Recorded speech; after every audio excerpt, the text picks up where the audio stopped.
ॐ स्फुरन्ति सीकरा यमादानन्दस्याम्बरे वनो सर्वेषां जीवनं तस्मै ब्रह्मानन्दात्माने नमः। सद्गुरुदेव भगवान की जय। योग वासिष्ठ महारामायण निर्वाण प्रकरण।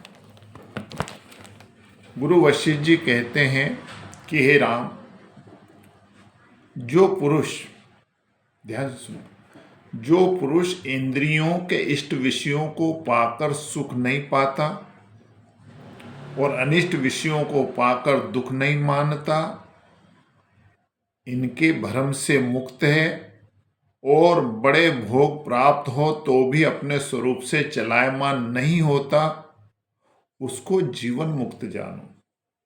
वह जीवन मुक्त है। हे राम, सब शब्द अर्थ जिसको द्वैत रूप नहीं दिखते, उसे तुम जीवन मुक्त जानो। जिस अविद्या रूपी जागृत में अज्ञानी जागते हैं, जिस अविद्या रूपी जागृत में अज्ञानी जागते हैं, उसमें ज्ञानवान सो रहे हैं।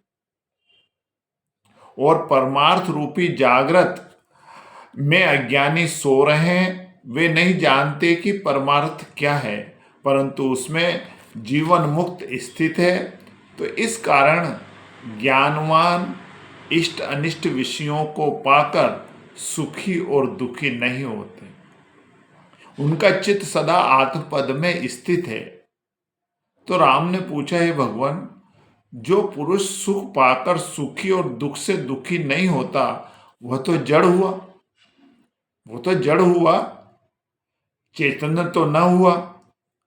तो श्री वशिष्ठ जी ने कहा कि हे राम, सुख दुख तब तक होते हैं जब तक चित्त को जगत का संबंध होता है। चित्त को जगत का संबंध होता है, तब सुख दुख तब तक होते हैं।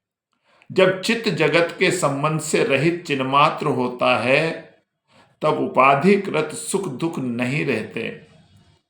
तो जो अपने स्वभाव में स्थित पुरुष है, वे परम विश्राम को प्राप्त होते हैं और सब कुछ करते हैं, परंतु स्वरूप से उनको कर्तव्य का उत्थान कुछ नहीं होता और सदा अद्वैत में निश्चय रहता है। नेत्रों से वे देखते हैं, परंतु द्वैत की भावना उनको नहीं फूरती।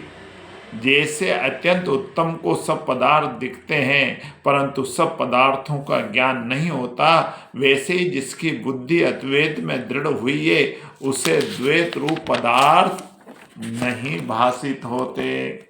जिनको द्वैत नहीं दिखता राम, उनको सुख दुख कैसे लगे? जिनको द्वैत दृष्टि नहीं है, उनको सुख दुख कैसे लगेंगे? उन पुरुषों ने वहां विश्राम किया है जहां न जागृत है, न स्वप्न है और न सुषुप्ति। वे सब द्वैत से रहित अद्वैत रूपी शैया में विश्राम कर रहे हैं और संसार मार्ग को नांग गए हैं। बोलिए सद्गुरुदेव भगवान की जय, सच्चिदानंद भगवान की जय।